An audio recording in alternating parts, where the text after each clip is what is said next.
people have said a lot of things about this week's killer. Narcissist, Antichrist, just pure evil, gang member gone wrong. You'll have to decide for yourself.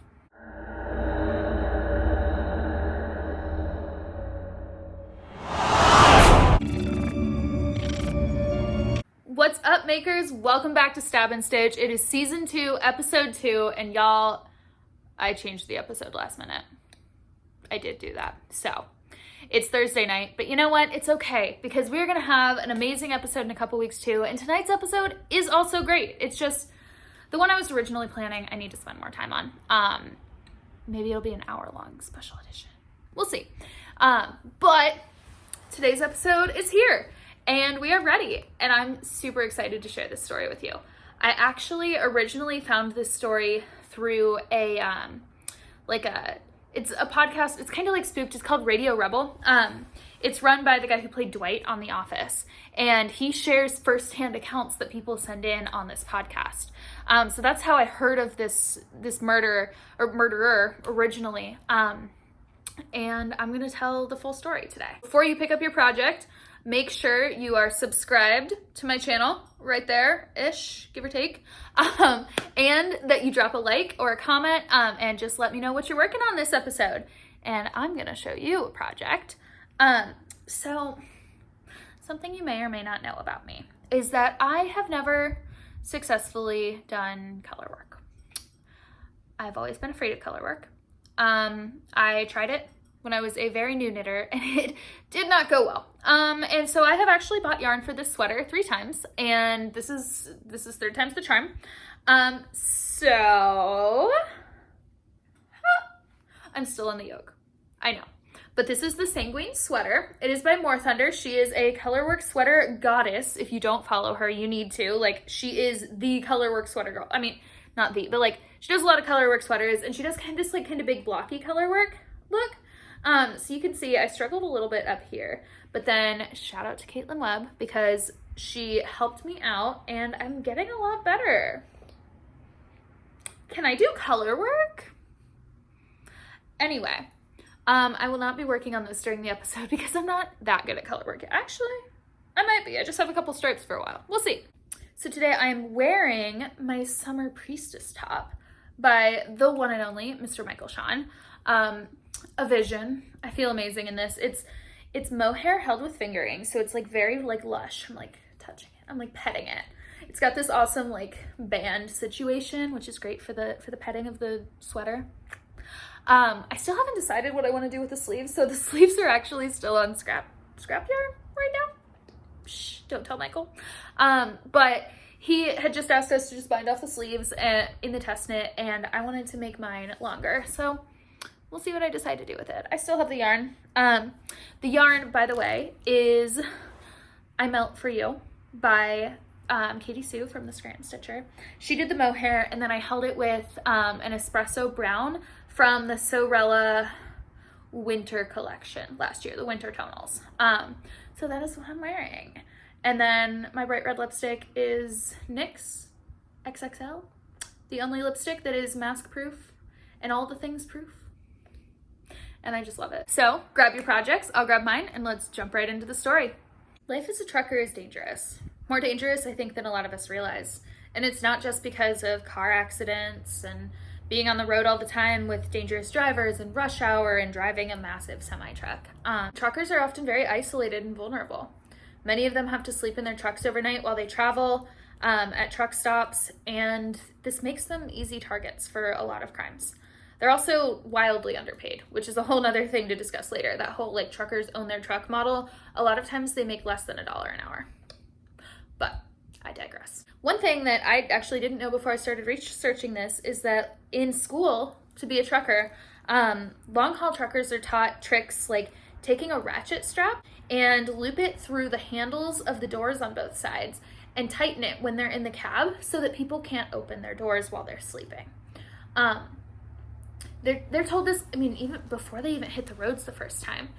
And the fact that they're telling brand new truckers this and people still do the job is wild to me.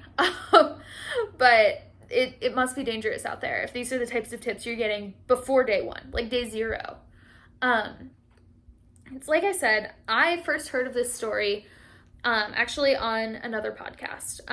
It wasn't a true crime podcast, it was Radio Rebels. And this trucker had called in with his firsthand account of kind of a scary experience. So I'm going to start by telling you his experience, and then we'll talk about what actually happened and what he very, very narrowly avoided. It was August of 2008, and the trucker who told the story, which he didn't give his name, so I'm just going to call him our trucker friend when we talk about him. Cool? Cool. So our trucker friend was stopping for the night, or stopping over late at night in Zanesville, Ohio. It was only his second time out, and it was, I believe, one of his first times, like a late night. He was very nervous to listen to him tell the story. What he may not have known, that probably wouldn't have helped things, was this area of Zanesville was particularly dangerous. All the way from the 90s through 2000s, and even into the 2010s, there were a lot of crimes reported along this stretch of highway that varied from prostitution, kidnapping, murder. Crime Junkie actually did a full episode on the monsters in Ohio. If you want to go listen to that, it's my home state, so it's fine. But you can go listen and hear more about just all of the terrible things that happened in truck stops in central Ohio around this time. But our trucker friend didn't seem to know about any of that. He had been given his safety instructions and was stopping off at this rest area to go to the bathroom. It was late at night. He'd been driving for a while, and he said this rest area was a pretty big one. It wasn't quite a truck stop. Like, you couldn't take a shower there, but it was one step below that. It was kind of a travel plaza of sorts. Vending machines, couple of restaurants, like that type of thing. That's pretty common in Ohio. If you've ever driven through there, they got to give you something to do. Midwesterners drive everywhere, so our rest areas are very nice. Anyway, so he had stopped off, and when he pulled in, there were about 30 or 40 trucks already there.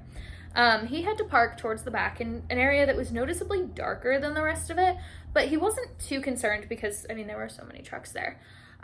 He stopped and he started filling out his log, which is a thing that he had to do when he stopped, right? And he looks up and he sees a woman approaching his car. Or approaching his cab, his truck. And even though he'd only been a trucker for a short while, he kind of knew what was about to happen. This woman, to him, looked like what he would call, and some truckers would call, a lot lizard. This meant that she was going to come up to his truck and say, if you got $50, we can hop into your truck and have some fun.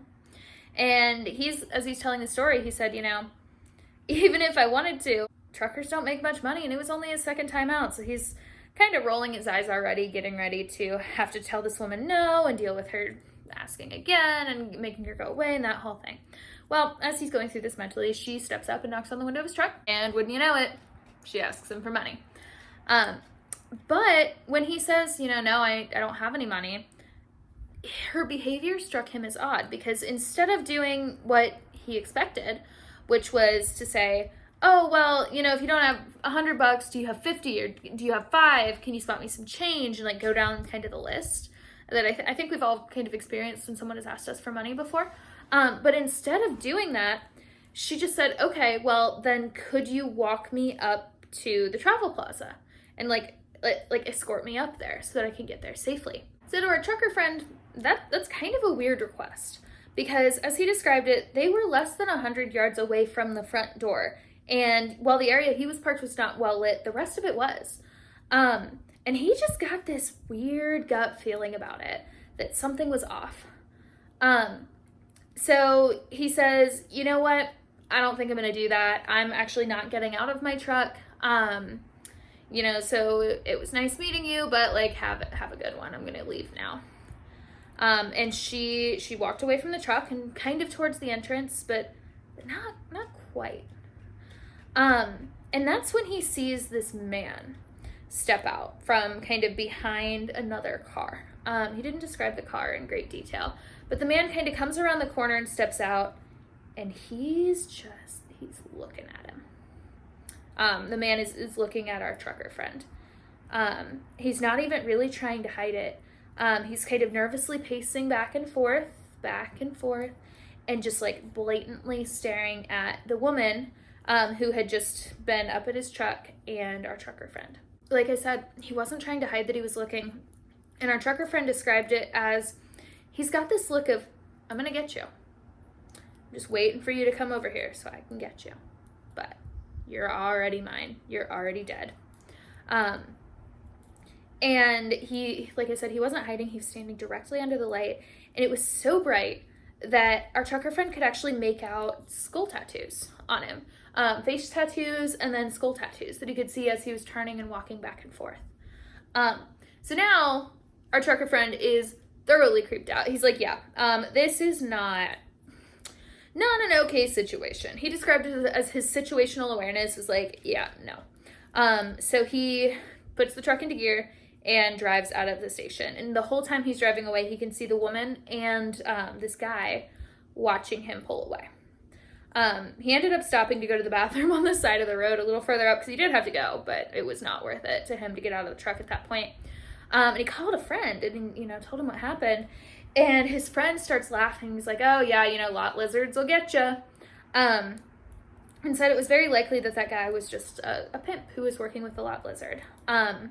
Or the woman who they would call a lot lizard. I don't know what the right word to call her is. Anyway, a pimp who was working with her. And if you listen to other true crime stories from this area at that time, it was pretty typical that women would work with a pimp in these areas.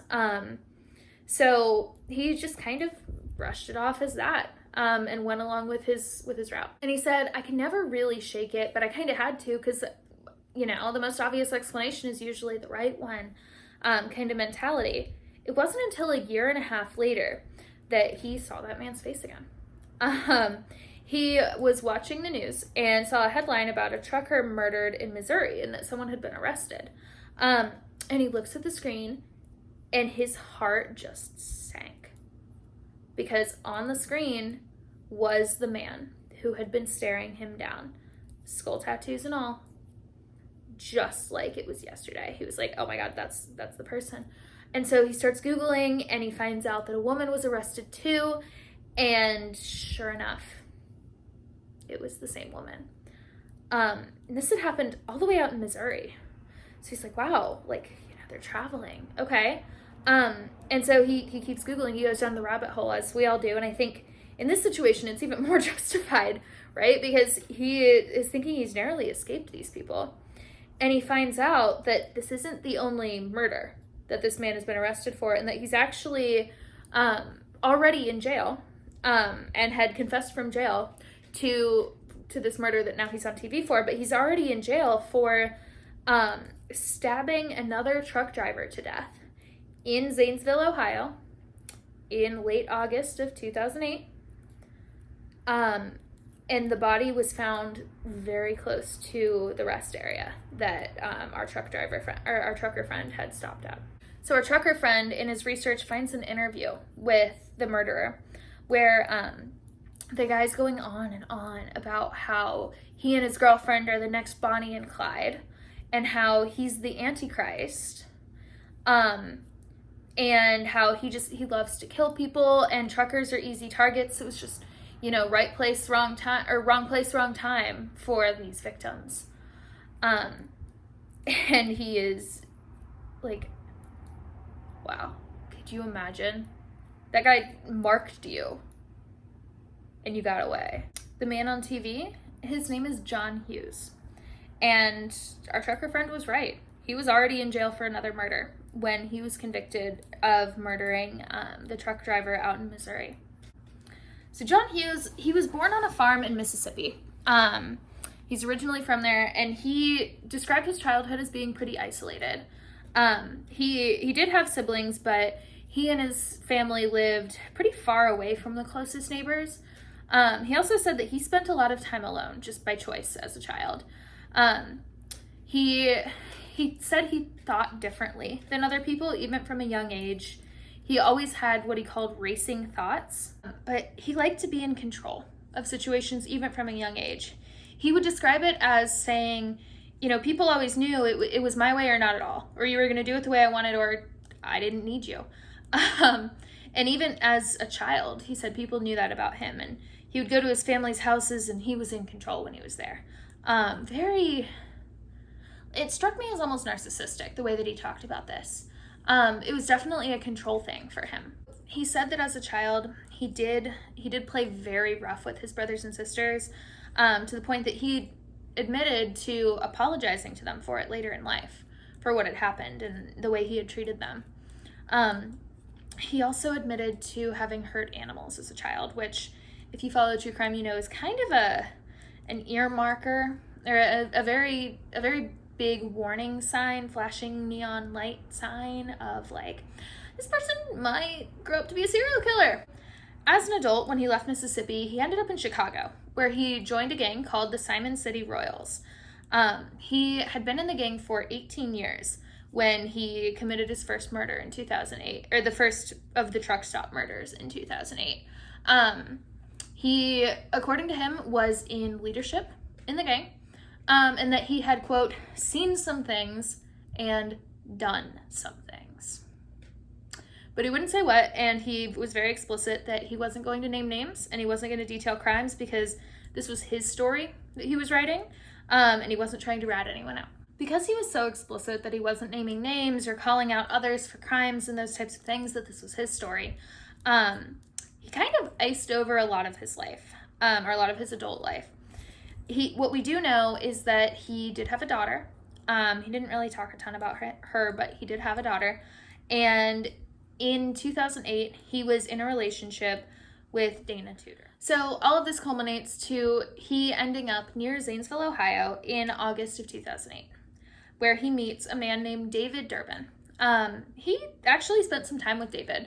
The two of them spent about a week together. John was in David's house, in his vehicles, around him, and he was under the pretense that he was looking for work. He was trying to get back on his feet, and David was helping him out. David was a truck driver, and he lived near Zanesville. But unfortunately for David, the kind of help John was looking for didn't necessarily involve David continuing to be alive. Because after about a week, John stabbed David to death. After he did this, he took some money, his gun, and his vehicle, and left. They found that John had been in the home, very likely after David was killed, although they didn't say where David was killed. His body was found, like I said at the beginning, near the rest stop in Zanesville that our trucker friend had stopped at, and where he told his story from. So, we know at some point along this, or like after this had happened, John met up with Dana, and the two of them very likely ended up at this rest stop in Zanesville after David was killed. Just based on the timelines, it lines up because our trucker friend says he was there in late August. David's body was found on September 2nd, and when it was found, it was said that it had been out there for several days, like over a week, which would put the timeline as being that John spent the week with David, killed him, picked up Dana, went to the truck stop to leave town, ran into our trucker friend, tried to rob, kill, whatever that situation might have been. Him, didn't work out, he left. That's kind of what I've pieced together of the timeline from my different sources. At some point along the way, they also pick up 3 other people, a man and woman, so a couple, and a 1-year-old girl. It's not clear whose daughter the girl was, but there was a witness who saw the 5 of them driving what they thought was David's stolen car in Zanesville in that late August timeframe. So presumably they were all in the area. At that point, they left and they went south and west. We're not exactly sure where they went. The police said originally that they thought the group went south, towards like Cincinnati and Kentucky and all of that. The next time that we see this group is in Missouri on September 8th, 2008. So this is, probably a little over a week and a half later. At this point, David's body has been found. but we don't know if they know that or not. So in Missouri, sometime on September 8th, 2008, very likely like late at night, they stop off at another truck stop. And at the truck stop, Dana approaches a trucker, and she, hops up to his truck, and her fingerprints were actually found on the cap of his truck. And she asks him for $100. He says he doesn't have it.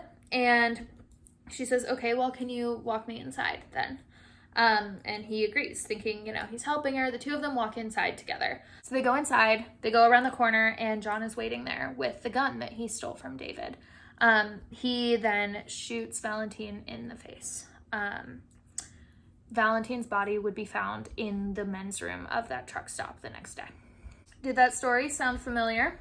If it didn't, you may want to rewind and listen to the beginning again, because what the prosecutors laid out as the story of what happened is very, very close to the first-hand account that was on the Radio Rebels podcast, which to me kind of gives some truth to that story too, and kind of cements that, like, yeah, this was a scheme they were running, and they may actually have gone after others in the course of this couple of days too. And I mean, maybe it was never tied back to them. Maybe they were unsuccessful. Maybe they just robbed them. I don't know. So after Missouri, they continue on, and on September 10th, at about 3 o'clock in the morning, they were pulled over in Nebraska.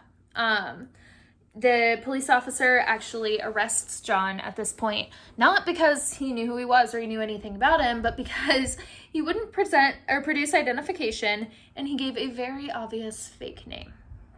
So he takes him into the station, they search the car, and find his actual ID. When they run the ID, they find that there's actually a warrant out for his arrest for murder at a truck stop in Zanesville, Ohio.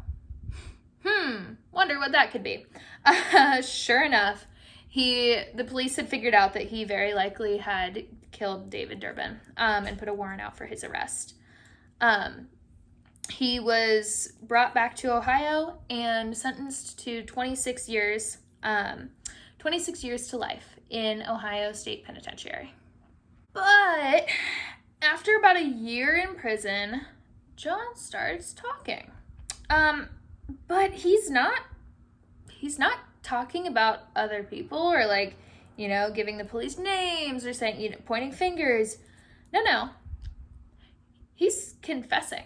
He confesses to the murder of Vantin Kilirchuk in Missouri, and he gives a lot of evidence and information about the case that he wouldn't have otherwise known. And at that point, this isn't the only thing he's confessing to. The police from Mississippi were involved with something, and the Missouri police were involved, and they're just kind of trying to figure this guy out.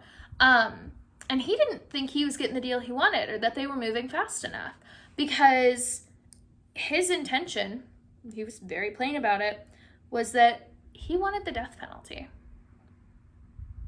Yep. He wanted to die. And it was because, as he said in a 45-minute long interview that he gave, that I watched, and I do not recommend you watch the whole thing because I will be having nightmares. But he said in the interview, he wanted the death penalty and he wanted to die, not necessarily because he felt guilty and he was racked with all this stuff, but actually because he didn't want to sit in prison and watch his family die one by one and then be the last one and be an old man in prison with no one to mourn him when he died. That's what he said.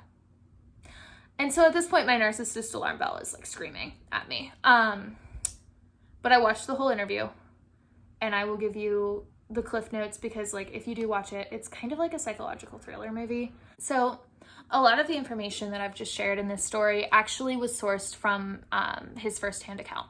I did tie it to news stories to match dates, match accounts, make sure that things were kind of lining up and everything seemed true, and it really did.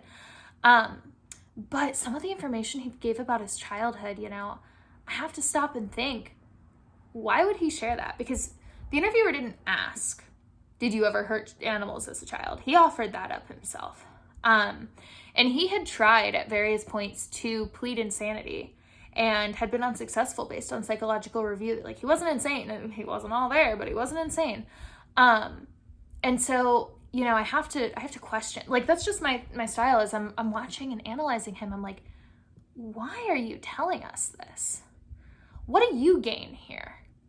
Like, if anything, he wanted this to be played in court so that a jury would convict him and a judge would sentence him to the death penalty. I really think that's what this was. So I think a lot of what he said and the way he behaved in this interview was a little played up. That being said, like, this dude genuinely believes that he is the Antichrist. Or the Antichrist, or however you say it. He switched his pronunciation. So I'm not sure what's right here, but he genuinely thinks that, like, the Spirit of God is not in him and the spirit of the Antichrist is. Throughout the whole thing, he talked about, he said, the only people that I love are my family, my girlfriend, my daughter. To me, or to him, everyone else is just objects. Like, it doesn't matter. It's just an object. He also talked about how, he didn't understand why people needed closure when someone died. Like, why do families ask for closure?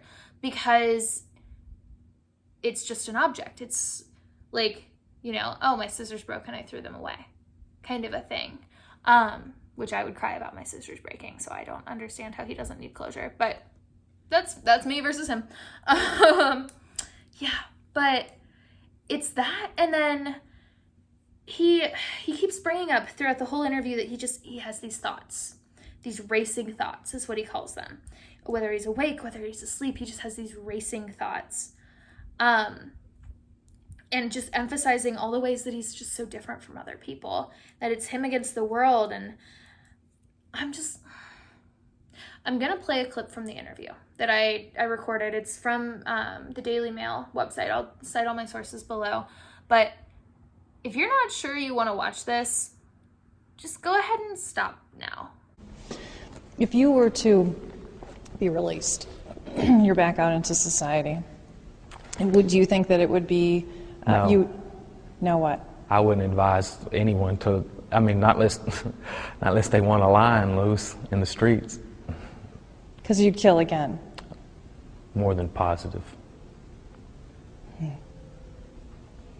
I just don't take well to, I don't like people crossing me. I feel that insubordination is punishable by death. I got crazy, I got different thoughts. I just don't, I wouldn't let me go.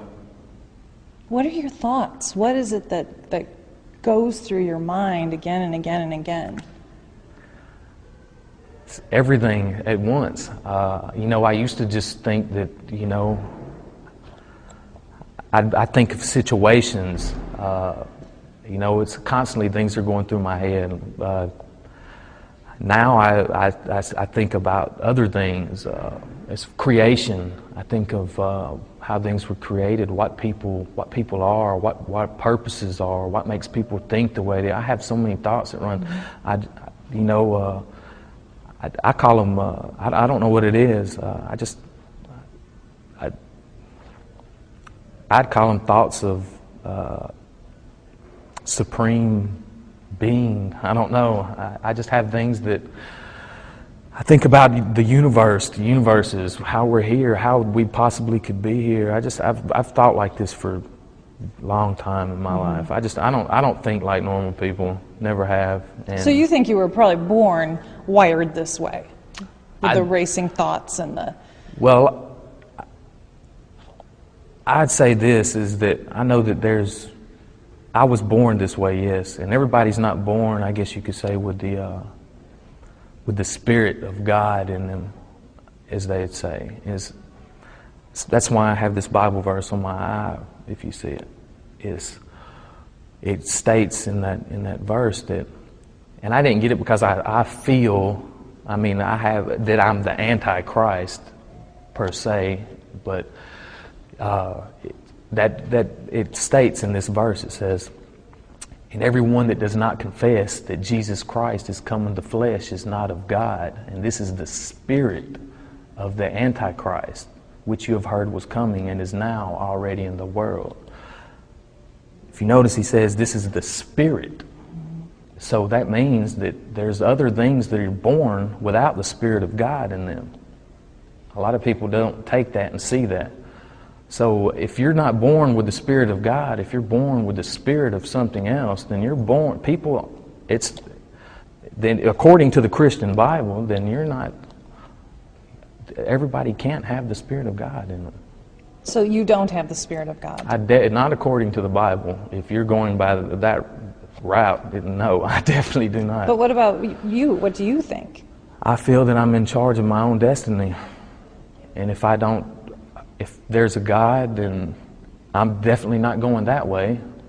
If that's the way the Bible teaches. And if I'm going the other way, I'll spend eternity, like I say, trying to take over, run something. And I personally feel, though, that we're in charge of our own destinies and we're each capable of being our own gods. It just depends on how strong you are and your mental capacity, if you're able to conceive the thoughts of the universe. Right. So if you're a psychoanalyzer like me, you probably have a lot of thoughts about that. I'll say, like, this video, there's not a question of if he did it or not. Like, he did it. He said he did it. Like, there's none of that. But I would love to know what you thought of that clip and, like, of him if you watched it. Yeah. So let me know in the comments. Hopefully you don't have nightmares about him tonight, because I know I will. But I watched the whole 45 minutes and, like, there were worse parts. He said some stuff. The dude's a creep. I feel bad for the interviewer, actually. Anyway, I am going to continue working on my Christmas color work, because deck the halls. And I hope you all have a wonderful weekend and a wonderful week next week. And I'll talk to you soon. Okay? Bye-bye.